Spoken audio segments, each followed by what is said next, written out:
je propose que nous ouvrions la parole ensemble dans l'épître de Paul aux Philippiens. Alors, nous sommes toujours dans le chapitre 1er et nous sommes arrivés au verset 27 et nous lirons jusqu'au verset 30 seulement. Maintenant, il en revient à ce qui l'intéresse surtout. Ce n'est pas tant sa vie, voyez, mais c'est l'Église. Seulement, conduisez-vous d'une manière digne de l'évangile de Christ, afin que, soit que je vienne vous voir, soit que je reste absent, j'entends de dire de vous que vous demeurez ferme dans un même esprit, combattant d'une même âme pour la foi de l'évangile, sans vous laisser aucunement effrayer par les adversaires, ce qui est pour eux une preuve de perdition, mais pour vous de salut. Et cela vient de Dieu, car il vous a été fait la grâce, non seulement de croire en lui, mais encore de souffrir pour lui, en soutenant le même combat que vous m'avez vu soutenir et que vous apprenez maintenant que je soutiens encore. Alors j'imagine l'apôtre Paul, je le considère certainement comme un père spirituel qui se préoccupe de l'état de santé de ses enfants. Un peu comme l'apôtre Jean aussi. Je souhaite que tu prospères à tous égards, comme prospère l'état de ton âme, etc. Donc Paul est un père spirituel qui se soucie de ses enfants. Et pour lui, ce qu'il souhaite vraiment, c'est que les enfants de Dieu, particulièrement ici à Philippe, marchent glorieusement, que leur conduite soit toute à la gloire de Dieu. Alors quand tout va bien, c'est relativement facile, j'ai envie de dire, c'est la base. Mais quand on rencontre des oppositions, quand on rencontre des épreuves, des tentations, quand on est sous pression, comme c'était le cas à Philippe, comme ailleurs à Corinthe ou à Colosse, et l'apôtre Paul le savait très bien, ce n'est pas si simple. Mais Paul souhaite que ses enfants se conduisent toujours, quelles que soient les circonstances, d'une manière digne de l'évangile de Christ. C'est comme si l'apôtre, comme ce bon père, pour ses enfants spirituels, leur disait « tenez bon, marchez d'une manière digne de l'évangile de Christ. Tenez bon, ne craquez pas, ne baissez pas les bras, persévérez, soyez dignes, que votre conduite reflète la victoire de Jésus. » Et ça, c'était important pour l'apôtre Paul, à tel point qu'il introduit son raisonnement, verset 27, en disant « seulement », c'est-à-dire « surtout, avant tout, par-dessus tout, conduisez-vous d'une manière digne. Ayez donc un bon témoignage dans les moments faciles ou difficiles. » Il le dit d'une autre manière, toujours dans la même épître, au chapitre 2, versets 14 à 16, je cite, « Faites toutes choses sans murmure, ni hésitation, afin que vous soyez irréprochables, purs, des enfants de Dieu, irrépréhensibles au milieu d'une génération perverse et corrompue, parmi laquelle vous brillez comme des flambeaux dans le monde portant la parole de vie. » Et l'on sait que de mauvaises attitudes discréditent l'évangile de Jésus-Christ. Alors ensuite, Paul entre dans le domaine pratique et il présente 4 caractéristiques du chrétien qui vit dignement l'évangile de Christ, qui vit d'une manière digne de Christ. 4 caractéristiques. La première, c'est la fermeté spirituelle.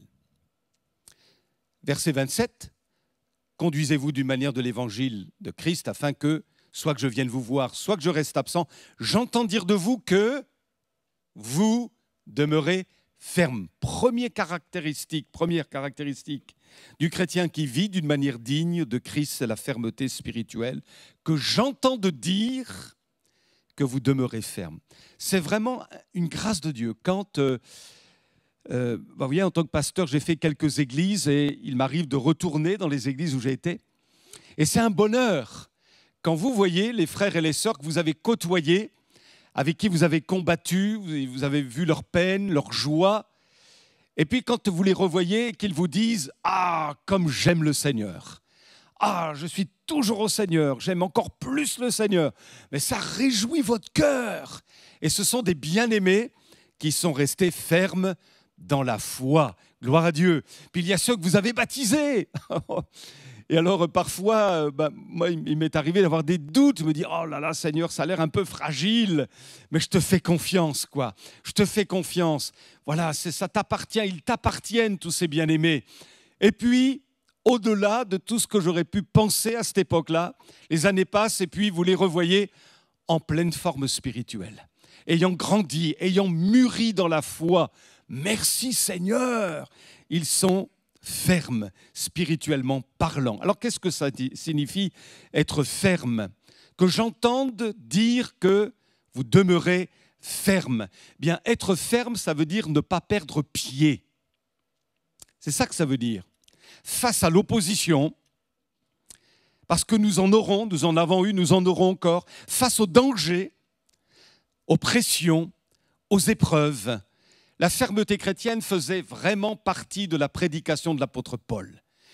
Quand vous lisez les épîtres pauliniennes, les épîtres de Paul, eh bien, combien de fois il exhorte les chrétiens à être fermes.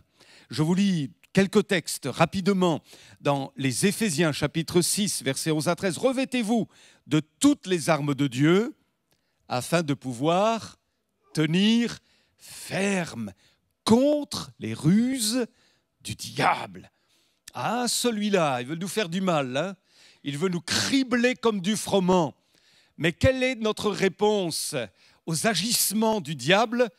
Tenons ferme.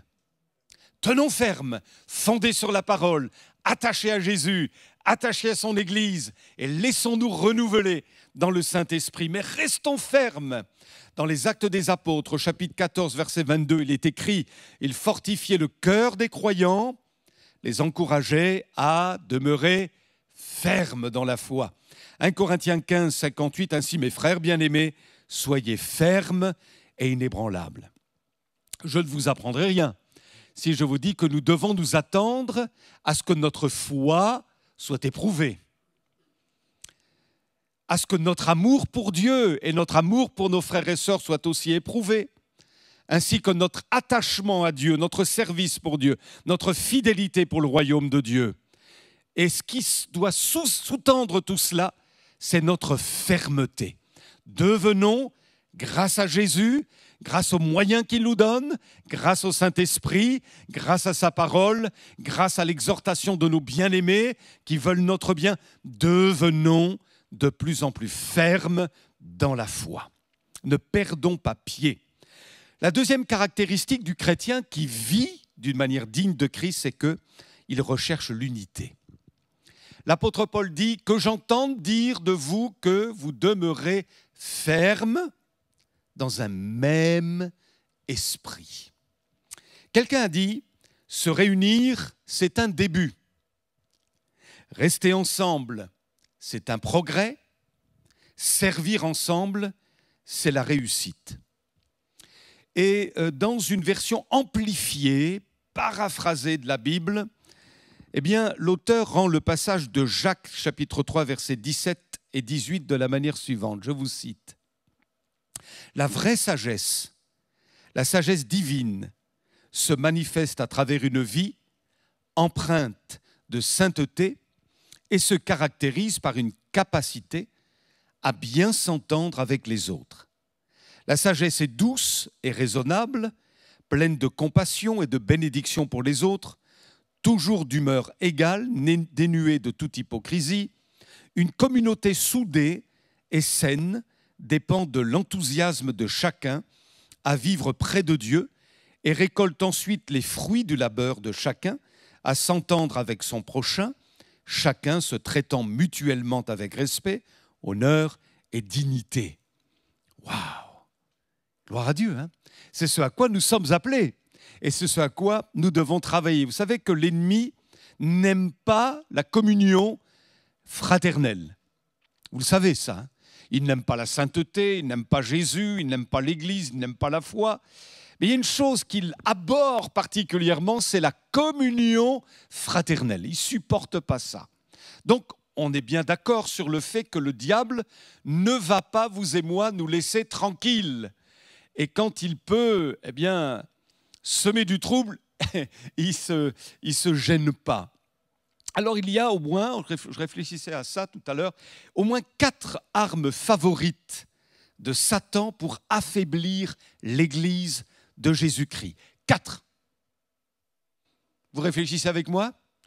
C'est relativement simple, hein. Il y en a plus que ça, mais bon, j'ai pensé à 4. Alors, l'erreur doctrinale, c'est une arme entre les mains du diable. Faire déraper une église au plan doctrinal. Le sommeil spirituel, c'est aussi une autre arme de l'église notre arme du diable, pardon, pour affaiblir l'église. Le sommeil, vous voyez, le sommeil. Le péché, 3e arme. Je ne les place pas par ordre, hein, mais le péché, quand il peut injecter le péché dans l'Église, le diable est content. Et puis, j'ai pensé aussi, 4e arme, à la zizanie, la discorde. Et dans ce mot-là, on peut y mettre l'indifférence, le refroidissement dans les relations fraternelles, les fâcheries, les jugements, le non-pardon, l'hypocrisie, les critiques, enfin tout ce qui est le contraire d'une vraie communion fraternelle qui sied au ciel. Alors oui, l'apôtre Paul disait que j'entende dire de vous que vous demeurez fermes. Alléluia, c'est une manière de marcher d'une manière digne de l'Évangile. D'autre part, que nous demeurons fermes dans un même esprit. Et c'est un combat, puisque l'Écriture nous enseigne à persévérer dans la communion fraternelle. Ce n'est pas gagné une fois pour toutes. Et même si on l'a aujourd'hui, peut-être que demain on ne l'aura pas. Et c'est pourquoi il faut que nous persévérions dans ce domaine. 3e caractéristique du chrétien qui vit d'une manière digne de Christ, c'est que c'est un combattant pour Christ. Nous le lisons encore, il dit « combattant d'une même âme pour la foi de l'Évangile ».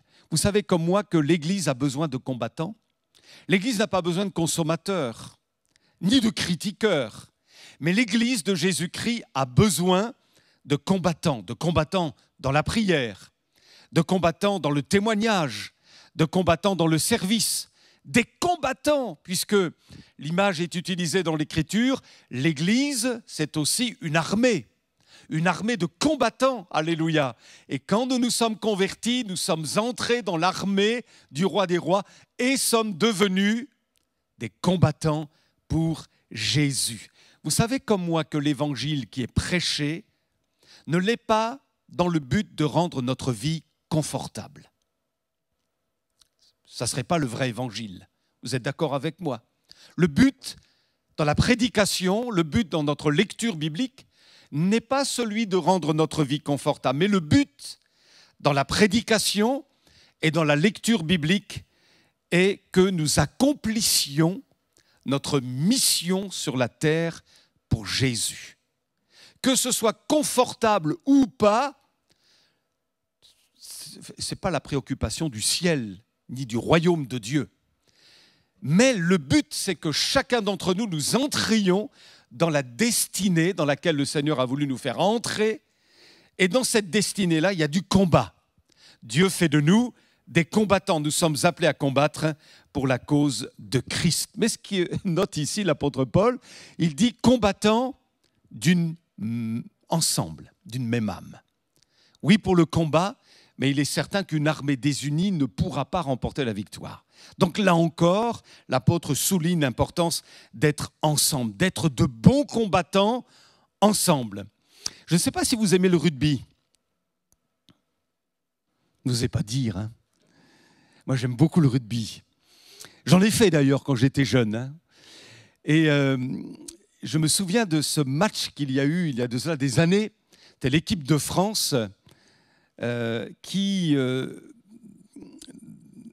devait confronter la fameuse équipe de Nouvelle-Zélande, les All Blacks. C'est les meilleurs du monde, quoi. Et vous savez que les All Blacks ont un chant un peu spécial, hein. Le haka, ils appellent ça le haka, c'est un peu spécial, quoi. Ils font peur, vous voyez, un peu comme les guerriers, là. Et alors, à ce moment-là, quand il y a eu le match, les Français se sont tous mis devant les All Blacks. Ils se sont tenus comme ça par les épaules. Et pendant que l'équipe de Nouvelle-Zélande chantait leur haka là, pour essayer de terroriser l'équipe adverse, les Français étaient unis, regardant droit dans les yeux leur adversaire. Et ils ont gagné. Super, hein? Ben, nous, c'est pareil, finalement. Le diable, il nous maudit. Le diable, il prononce des paroles de destruction sur notre vie avec toute son armée, vous voyez, son armée de démons, c'est terrifiant. Mais l'Église de Jésus-Christ, l'Église de combattants pour Christ, elle est là face à l'ennemi. Tous ensemble, alléluia. Et nous ne nous laisserons pas, comme dit l'apôtre Paul, effrayés par les adversaires, mais unis, combattant tous ensemble, nous allons remporter de belles victoires.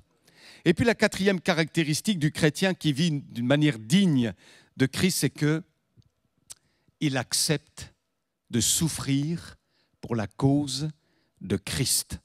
Et l'apôtre Paul dit une chose étonnante, je ne sais pas si vous l'aviez remarqué. Il vous a été fait la grâce par rapport à Christ, non seulement, verset 29, de croire en lui, et nous disons Amen, mais il ajoute, mais encore, de souffrir pour lui. Vous l'aviez remarqué? Oui. Il nous a été fait la grâce, c'est quand même étonnant. Alors, ok, la grâce pour croire, la grâce est un don, c'est une faveur, c'est un cadeau. Dieu nous a fait don de la foi pour nous approprier le salut. C'est un don de Dieu, alléluia. Mais l'apôtre va plus loin et il dit, mais c'est aussi une grâce. Non seulement de croire en Jésus, mais aussi de souffrir pour son nom. Et voyez-vous, la souffrance ne peut pas être dissociée de l'Évangile, dissociée de notre marche avec Dieu. C'est impossible. C'est pour ça, tout à l'heure, je vous parlais de cette recherche de confort, d'un pseudo-confort au travers de l'Évangile. On ne peut pas trouver une vie confortable dans l'Évangile. Ce n'est pas possible. Il y a de la souffrance. Si nous sommes venus à Jésus pour être épargnés de la souffrance, on a frappé à la mauvaise porte. Parce que la souffrance fait partie de la croix, fait partie de l'Évangile, fait partie de notre combat. On ne peut pas éviter la souffrance. C'est impossible. Maintenant, nous ne la cherchons pas, bien sûr. Et il y a des consolations en Jésus. Il y a de la joie en Jésus, il y a des grâces, il y a du bonheur en Jésus, alléluia. Mais il y a aussi des souffrances. Et on l'a bien compris, si on s'est vraiment converti au Seigneur, on l'a bien compris. On souffre pour Christ. Pourquoi? Par exemple, c'est un sentiment que je n'avais pas auparavant. Un sentiment de souffrance que je n'avais pas auparavant, ni vous. Je souffre pour les miens qui ne sont pas encore à Jésus. Avant de nous convertir, mais on ignorait ce type de souffrance. On ignorait ça complètement. Mais on mesure ce que ça veut dire, nous, maintenant, qu'on est à Jésus. Que ceux qui ne le sont pas, ils sont condamnés. On mesure cela. On mesure la grâce qui nous a été faite, mais on se dit, Seigneur, et ça nous fait souffrir. Je ne sais pas si ça vous fait souffrir, mais moi, ça me fait souffrir. Je me dis, Seigneur, mais là, tout dernièrement, on a eu un neveu là, qui a eu un gros problème. Les plaquettes avaient baissé complètement. Il a 18-19 ans. Et il a décroché du Seigneur il y a quelque temps. Et donc, sa maman était paniquée. Il y avait de quoi. On a vu une photo, tout son bras tuméfié. Enfin, ça faisait drôle. Et comme c'est un garçon fragile physiquement, on s'est dit, ouf, il va partir. Vous voyez? Mais la première chose qui est venue à mon esprit, c'est, mais il n'est pas sauvé. Il n'est pas sauvé. Seigneur, ce n'est pas le moment. Vous voyez? Ce n'est pas le moment. Et on a prié dans la famille, avec WhatsApp, on se donnait les nouvelles et tout. On a prié, Seigneur, son âme, il faut qu'elle soit sauvée. C'est une souffrance, on sait très bien, quand certains partent sans qu'il y ait eu la paix avec Dieu. Donc, on ne peut pas éviter ça. Il y a une souffrance, voilà, on est là, on prie, on intercède, Seigneur, fais grâce. Nous, on ne peut pas sauver, mais toi, tu le fais, alléluia. Et puis, on souffre aussi vous avez certainement vécu ça, du mépris, pas de tous, bon, mais quand même, il y a des gens qui nous méprisent, que ce soit des collègues de travail, des voisins. Je me souviens d'un voisin qui était insupportable, qui, oh là là, ouais, vous voyez, j'étais vraiment un martien pour lui, quoi. Hein.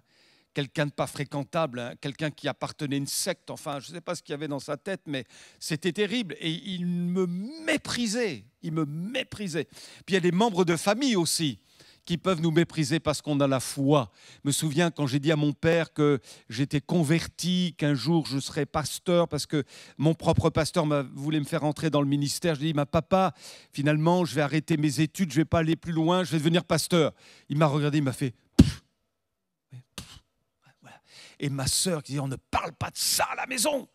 Enfin, vous comprenez. Et vous avez souffert, vous aussi, certainement, de ce mépris affiché. C'est une souffrance. Ça vous fait mal. Avant, ça ne m'aurait rien fait.